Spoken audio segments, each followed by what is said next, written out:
even for the weeks after we got the phone call, I asked them to send a detailed letter, and they sent me a letter saying, we apologise for any anxiety you're feeling. And I thought, how dare they apologise for how I feel and not for what they have done. To be honest, I just thought it was a call checking in. We got his post-mortem results the month previous over the phone, so I just thought it was like a follow-up call.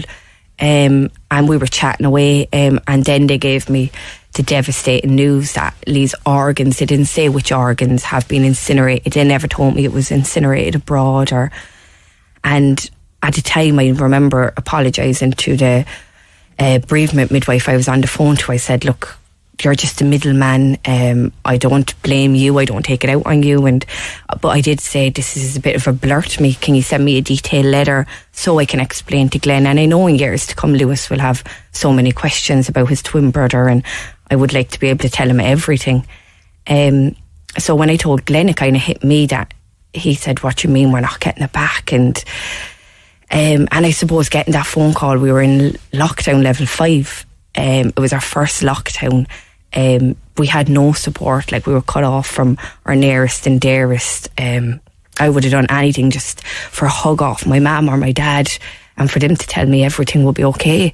But we're talking to them through a window. We're first time parents, struggling with grieving anyway, and have a new baby. And I mean, every question I had, I'm texting and ringing my mum, asking her what Lewis should be doing, what Lewis should be, everything. I just ask her everything, and my sister. So it was the uncertainty around the time as well that was so hard for us, that we just needed to take a step back. So I contacted the hospital again in June, asking them, look, can we meet? I have a lot of questions. And they asked us to send a list of questions by email. But really? It was when we put pen to paper that we just, first of all, our first question was what organs? And that one really hurt me, because I thought, like, how do I not know what organs they took out my baby? And I blamed myself so much. I thought, like, why didn't I ask? How?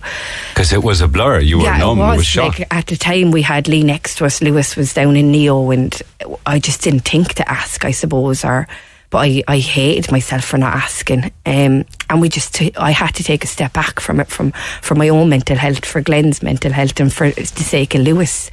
I just said, the country kind of started opening up in small bits, and I said, look, I just need to get out and start enjoying my life a bit and come back to worry about it. So it was a month before the boy's first birthday, and I thought, I need to get stronger, I need to do this now, because I can't go into his first birthday on with all this uncertainty. So I contacted the hospital in August and sent them our list of questions. And they got back to us and said some of the staff are on annual leave at the moment, and they'll get back to me. It doesn't sound very compassionate to me. Yeah, and even saying send your questions by email. Yeah, like even that, I thought to Glenn, I kept saying to Glenn, like, maybe we're just making this a big deal. Maybe it's not.